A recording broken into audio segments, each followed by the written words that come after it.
Goosebumps VR project came around through MPC already being on the film itself, working on the VFX for Rob Letterman and Sony. The idea was always Jack Black in the car with the scene being recreated from the films.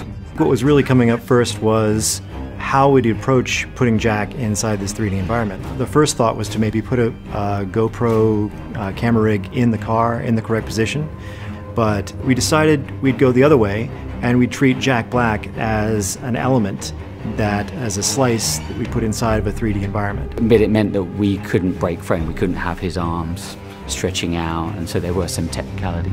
And so having him at a wheel of a car is perfect because he's in a fairly stationary position performing to you as a passenger.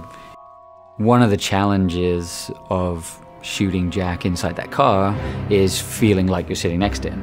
Being too close to anything in 3D, in stereoscopic rigs, is really bad. The common interocular is 6.5 centimeters. However, when we got back to the studio, we decided to change the distance just for comfort factor. That's actually where Ocula came in, and we were able to invent a camera in between those two primary cameras and create the correct interocular distance inside the CG scene.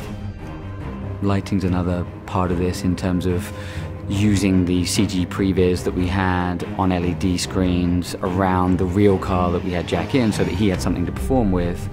You know, in the ideal world, the things you planned for on set would go as you planned them. Realistically though, Jack is his own creative force. The director and Jack were working out a lot of the lines on the set that day, so a lot of the previs that we worked on didn't really line up anymore to what we had created.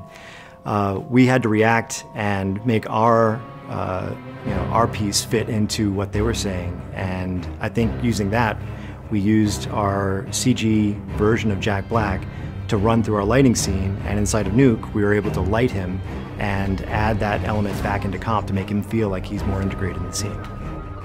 We were able to use NUKE Studio to conform our entire piece and review it inside the DK2 headset.